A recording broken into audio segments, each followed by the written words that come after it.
Fellow patriots, fellow Ghanaians, my cherished viewers, you're once again welcome to NPP Weekly on Patriots TV. And then with me here once again is my very own brother, the Venerable Kwesi Boche. Or you've added something to your name? No, just that. Okay, so the Venerable Kwesi Boche. Today we are going to look at a very essential issue in this particular country at this moment. The IMF, the International Monetary Fund, as we all know, was established in 1945. And then it's a global monetary fund that is to ensure that there is economic stability in various countries. Today, the NPP government, after 6 years in office, in 2016 came to meet, in 2017 came to meet the IMF program that Ghana was undertaking. The government took us out of IMF. And then today, we are to head back to IMF again. So with my brother here, we are going to delve into the issue, the factors that led to we getting to this point, and also, most essentially, the way forward, for the party and the effects of the IMF program on the fortunes of the party. So Kwesi, once again, Akwaba. Thank you, Jesse. Right. Can you give a little insight on the whole IMF thing for our viewers' sake? Thank you very much. So like you clearly said, the government of the NPP President Akufo-Addo-led government is heading to the IMF. This is the 17th time Ghana is going to the IMF for a bailout. Yes. Between 2009 to 2016, the administration of the NDC, Ghana went to IMF twice. If you may recall, we went to IMF in 2009 and we went there again in 2015. But it is important to analyze the circumstances that has led Ghana to IMF. In 2015, the circumstances that led Ghana to IMF is very different from the circumstances that is leading Ghana to IMF different? Today. Because in 2015, there was no global pandemic. There was no war between Russia and Ukraine. At that time, I wasn't even sure they had made up their mind to even fight. There was an issue with crude, global crude and oil. No, but that wasn't the reason why Ghana went to IMF. I have today, whilst I was coming, I brought reports from IMF. I have their 2015 annual report here. And according to their report, Ghana went to IMF because of the mess in the banking sector, basically, and because the cedi was depreciating and because of high inflation rates. Let's ask ourselves, after the NDC Mahama administration went to IMF, were they able to clean up the banking sector? Obviously, they couldn't clean up the banking sector. So the NDC-led Mahama administration specifically went to the IMF due to economic mismanagement, because they couldn't manage the economic properly. But today, that is not the case. Because if we are to say today the government has mismanaged the economy, this is an economy that was paying teacher training allowance before the pandemic. This is an economy that was financing secondary education for students, free senior high school. This is an economy that was funding one district, one factory. This is an economy that revived the Anklo Ashanti. This is an economy that revived Wanku. This is an economy that has done so well. Let us that this economy is overburdened. But if this economy is not overburdened. But what I want you to understand is that the government today heading to IMF is not because of as a result of economic mismanagement, like we went to IMF in 2015 as a result of economic mismanagement, of which NDC themselves admitted to the fact that they had mismanaged the economy because corruption was at a peak at that time. They were paying at that time when we went to IMF, Ghanaians were sleeping in darkness. There was no power. And money was the problem, according to John Jinapo, the former deputy power minister. He told us that, frankly, money was the problem in fixing them. So today there is no power crisis. Today we are not suffering from any domestic crisis. All the crisis we are going through today as a nation is because of the COVID-19 pandemic, which was deepened by the Russian-Ukraine war. And so clearly, the circumstances that has led the President Akufo-Addo-led NPP administration to IMF isn't the same as what led the President Mahama administration to IMF. Because mind you, currently there are so many superpower nations that are even heading to the IMF. Egypt, prior to COVID-19, Egypt was one of the countries that had the most promising, one of the promising economies in the West African sub-Saharan Africa. But today, Egypt is at IMF. The economy of Egypt is in limbo. Let's go to Rwanda. Rwanda is also heading to IMF. Benin, all our neighboring countries, they are all going to IMF. Even Germany and most of the superpower nations are going to IMF. Apparently, I have a report here about almost half of the world. Yes, are heading to IMF. And so this is the case. In 2015, that was not the case. 2015, most of the African economies headed to IMF because of the Ebola infection. You know, there was the outbreak of Ebola. Yeah, Ghana even didn't record a single case of Ebola. Yes, and I would want to head to something very critical. Now, in 2015, I think global crude prices, Ghana started drilling oil somewhere 2010. And then oil, in one way or the other, has become a part of our economy and our income source as a country. So part of the reasons that the erstwhile NDC administration stated was the depreciation in the prices of crude on the global market. Today, as I speak to you, so you cannot also say that globally there wasn't any economic challenges. Today, right now, as I speak to you, the prices of fuel have gone up globally. Let us ask ourselves: is Ghana as a nation heading to IMF because of the increase in fuel prices? So this is not necessarily fuel, but crude in particular, because Ghana drills crude and it doesn't even refine. No, but that is not the reason why the country went to. That they cited. But that was not the substantive reason why. Definitely they will add it because it was as part of the challenges that the country was facing. From over $90 per barrel to about $38. But you know that for about in the last 40 years. Currently is the time that world crude prices has really shot up. Interesting. Because currently the world is in limbo, let me put it that way, because food prices have even gone up. Yesterday I was watching a documentary on the BBC where even the World Health Organization is not even able to provide food for the people of Chad. And so clearly you should know that everything has changed. The world is in crisis. Ghana is no exception because we live in a economic space. We depend on our neighbors for survival and all that. But in 2015, that was not so much of the case. In 2015, there was no COVID. If you say crude prices has gone up, what did the government of the day do to mitigate the effect of Ghanaians? Was it to head to IMF? In 2019, when COVID-19 started, Ghana didn't go to IMF, even though there were crises. We had Ghana was paying. Ghana was not the only country that had the $1 billion. The $1 billion we are currently putting up a disease infection center, providing free hot meals. That was not the basis to push the economy to revive. I thought that was to be injected into the economy for the economy to be stable. Because at that time when there was COVID, teachers were at home for about 1 to 2 years. They were not going to work, but government was paying them. How much does government spend on teachers? A lot. Government spends a lot of. If government doesn't spend any money on teachers, when we went to IMF in 2015, teachers were working for 3 years and they were being paid 3 months. Happened in this country. Chalk became an essential commodity in this country. In 2015, where teachers had to beg the second lady, and the second lady had to tell them they will not provide chalks for them. Yes. But that is not the case in Ghana today, even though we are in the middle of a teachers are going crisis. on strike. They are going. Are they going on strike because government is not paying them? They are going on strike because they want increment in their allowance. It is monetary standard of living. If you have to understand the microeconomy of every country, when standard of living, becomes burdensome, people's salary ought to be improved. But you don't demand an increase in salary when the country is in crisis. That is unpatriotic for any individual to do. To demand for in the middle of a crisis. Even when they are in distress. Because in 2015, where we were in no crisis, when the country had the world was not hit by any pandemic, we were able to, teachers were not even able to get their monthly salaries. But today we have a president who has taken a bold decision to ensure that teachers should receive their salaries. Nobody should be laid off. In 2015, when we went to IMF, the government of the day couldn't recruit.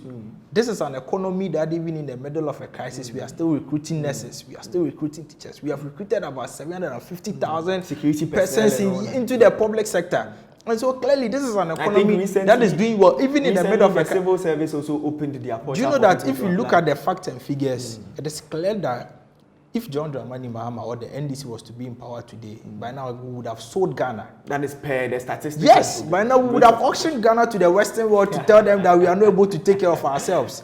Because even when there was no pandemic, that today even the superpower nations are even suffering. Ghana was even in limbo then. But Kwesi, not to cut you, let's look at something. Now, the NPP in 2016 used Ghana's presence in IMF as a major campaign message. That was actually something that, I mean, our current head of the economic management team, Dr. Alhaji Mahmoud Bawumia, used, I mean, on his campaign trips, telling the people that indeed we shouldn't even have gone to the IMF in the first place, and it is basically due to mismanagement. Didn't we anticipate that there could be situations where globally economies would be affected, and then hence should have advised their jabs and then all the aggression with which they spoke against the entire IMF program, making it look like something devilish? Because I mean, listening to senior government officials like Alan Kojo Chamante, I mean, he created the impression that going to the IMF is not a bad thing. If the country needs it, the country must head towards IMF. Indeed. So how did we then, the NPP then paint it so black? The IMF is not a devil sport. The IMF is not a bad thing. But what takes you to the IMF is what matters. You don't borrow to come and spend on chinchinga and those things. You borrow to support your economy. This is the report from IMF. IMF program helps restore luster to a rising star in Africa in the case of Ghana. Ghana went to 2015. This is their report in 2015. They went to Ghana went to IMF in 2015 for three main reasons. One, to restore debt sustainability. Two, to strengthen monetary policy. And three, to clean up the banking system. Let us ask ourselves, when was the banking sector cleaned up? Somewhere 2017, 18. 2017, 2018. And this cost Ghanaians about 11.7 billion Ghana cedis, which was paid by the President Akufo-Addo government. Meanwhile, the NDC went to the IMF because they told IMF and Ghanaians that they were coming to clean up the banking sector. They couldn't clean up the banking sector. When Ghana went to IMF, we had money to pay about 54 million Ghana cedis to Woyome as the judgment debt. Between 20... Under the erstwhile NDC. Yes. And this was a country that was at IMF, was begging for money at IMF. But that is not the case now. Right now, the case is that, like the President Akufo-Addo said, we know how to bring back the economy, but we don't know how to bring back lives. When Ghana was hit with COVID, the main agenda of the government and its cabinet was to protect lives and livelihood. Because the economy, we can always bring back the economy like we are bringing back the economy now. I would want to ask... But let me end. But in 2015, that was not the case. And so the case or the circumstances that sends you to IMF is very important. Because right now, if without COVID, without Russia, Ukraine, and President Akufo-Addo tells us that Ghana, NPP, we are going to IMF, then it means we are heading for doom. But that is not the case now. That is not the case now. Most superpower world economies are going to IMF. For me personally, I feel President Akufo-Addo has done so well that we were due for IMF long ago. Somewhere 2020, Ghana was supposed to go to IMF 2020, but President Akufo-Addo and his finance minister felt we have the domestic, capabilities to take charge and to revive the economy. Not to cut you, Kwesi. I remember clearly in 2019, somewhere 2019, the NPP government held a forum on University of Ghana, the CD Conference Center. It used to be the Bank of Ghana Auditorium. And then, the finance minister, the Minister of Information, Kojo Okonkoma, was there. They touched on a very key thing, fiscal discipline, as a panacea to the problems that our economy is facing. Do you think the NPP has been disciplined? We've been very disciplined, and I'll give you the data. This is the debt to GDP. You hear the NDC communicators shouting that the government has borrowed too much and there is nothing to talk about. But is it that government has borrowed too much? Government has borrowed too much because we are in a pandemic. How do you sustain the economy? How do you pay the teacher training allowance? How do you pay your public service workers when they are not working? When the economy is not working? When people are on lockdown? But people are not working? How do you sustain do you know the number of private businesses that closed down because of the COVID? Which state institution was shut down because of COVID-19? There is absolutely no state institution. No public servant can say that I have lost my job because of COVID-19. It didn't happen in Ghana. It happened in elsewhere. Go to Nigeria. The case is very, very worse there. Today, Japan has borrowed about $9.8 trillion in excess of its budget. This is their debt to GDP. Was it due to... Because of this is COVID-19, due to COVID-19, yes. Interesting. Today, Greece has borrowed about $332 billion. Just from 2020 to 2022? Yes, because of COVID. Even the United States of America, they have brought excess in trillions of their budget.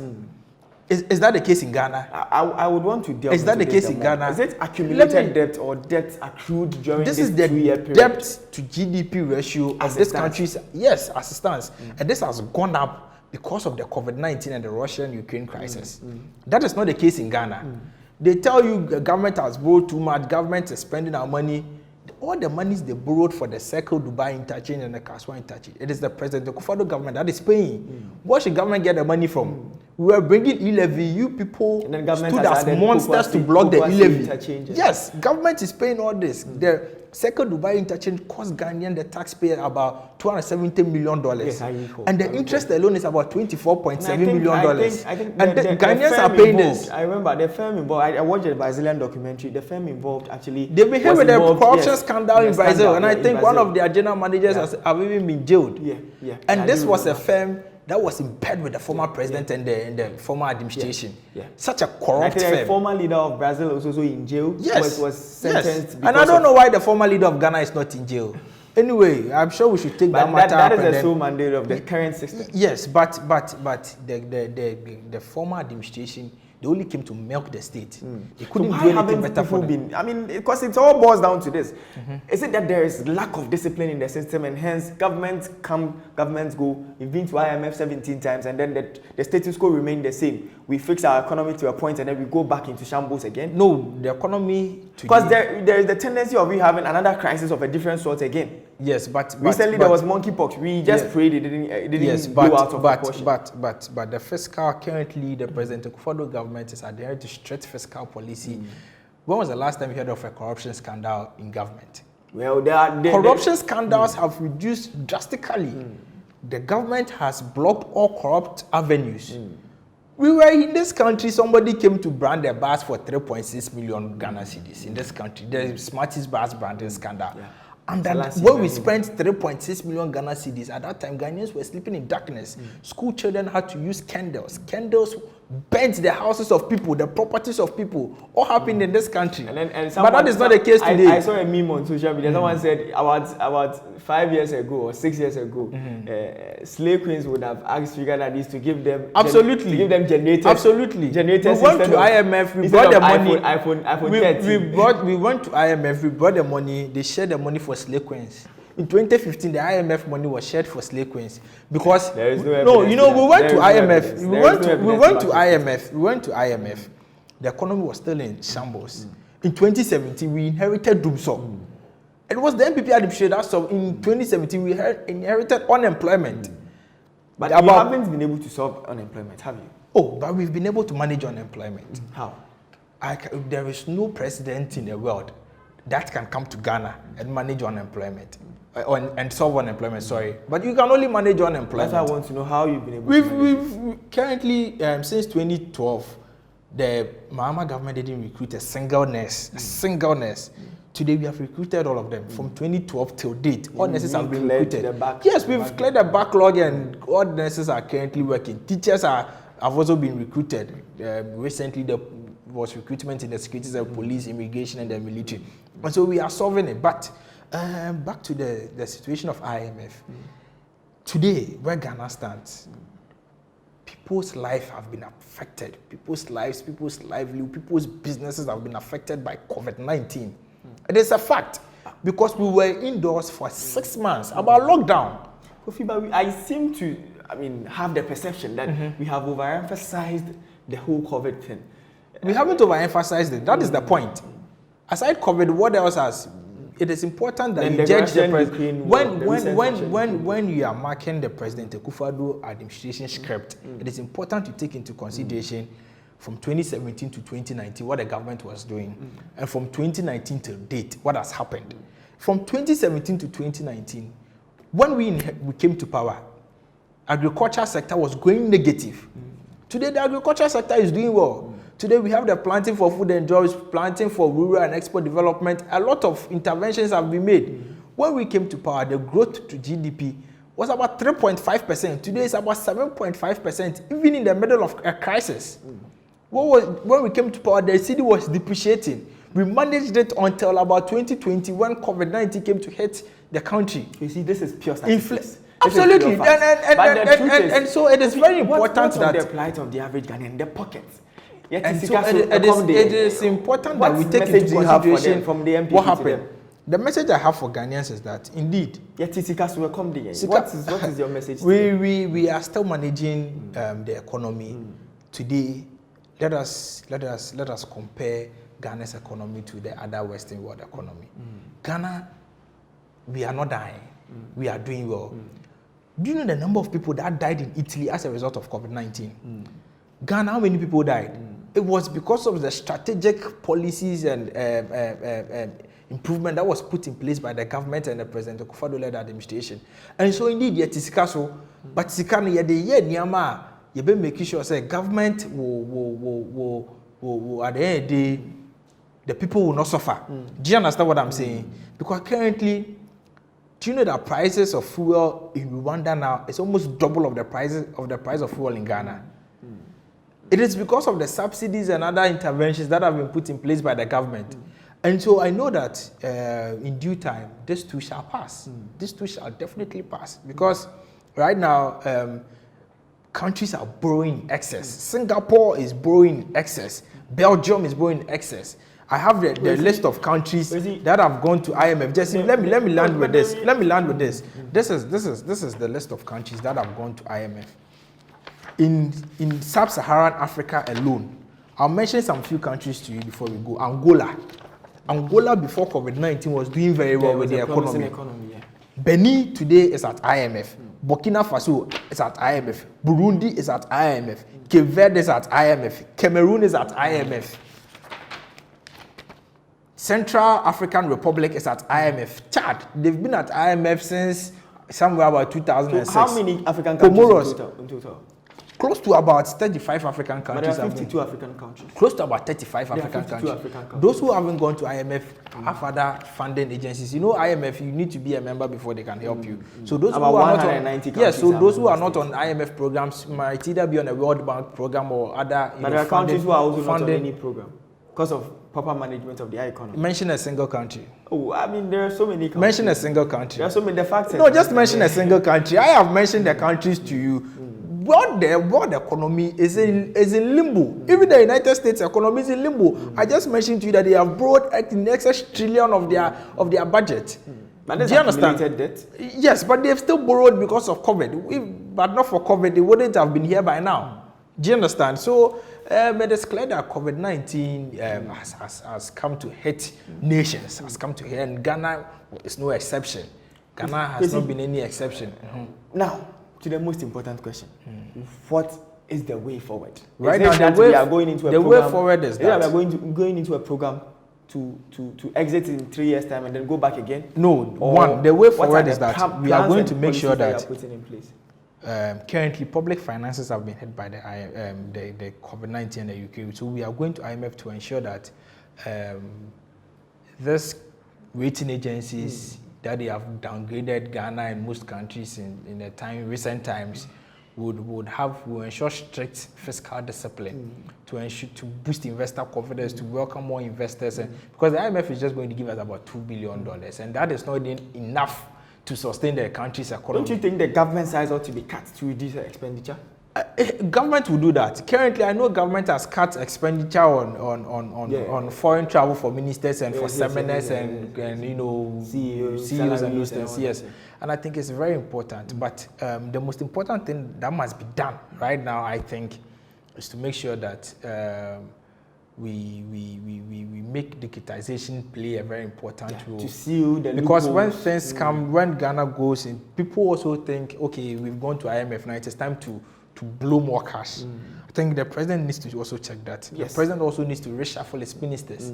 Because personally, I feel some of the ministers are not doing well. Yes, they are not doing well. They feel so comfortable with their ministerial appointments and think that nobody can touch them. And so the president must also take note of that. But I think Ghana is on the right path.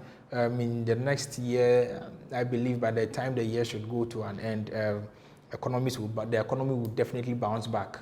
Businesses will bounce back.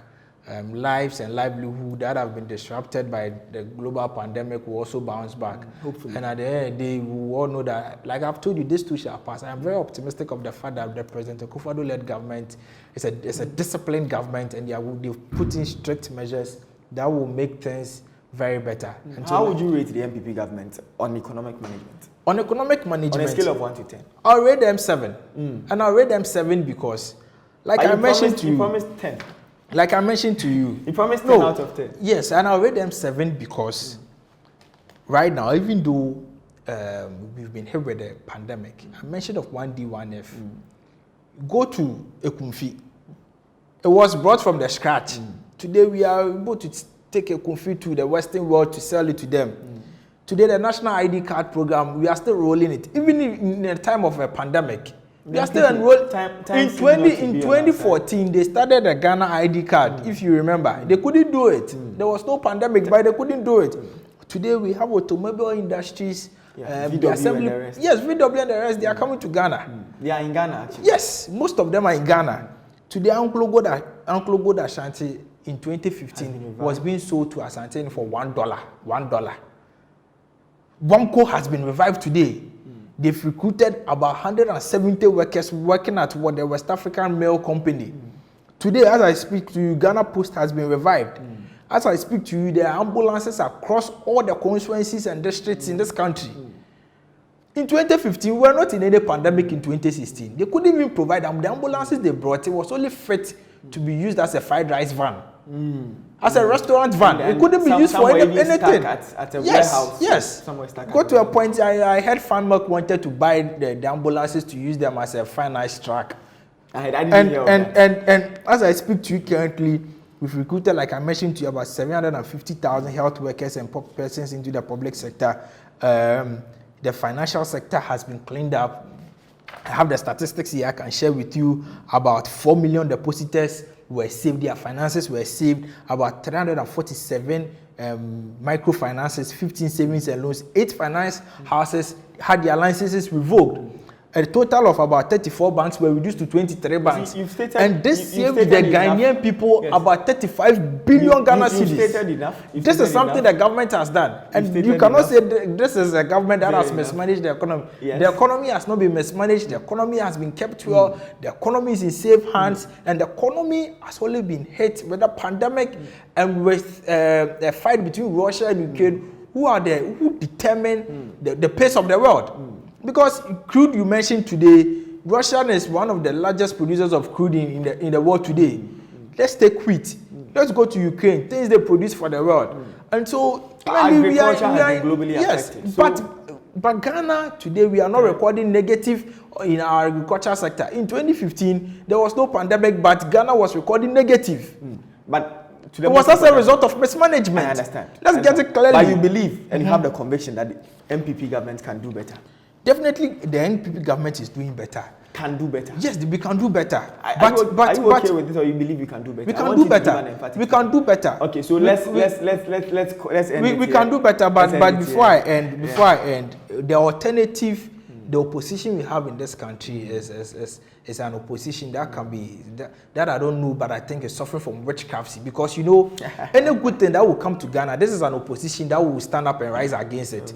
When FSHS was coming, we had Mahama Yaida. It is expected. No, it is not expected. Go elsewhere, and the opposition government they give very good suggestions to the government. When we even discovered oil in Ghana, these people came to tell us that it wasn't oil. Yeah, I'm a Benyado. Yes, they told us that this is a kind of opposition that we have, an opposition clouded with witchcraft.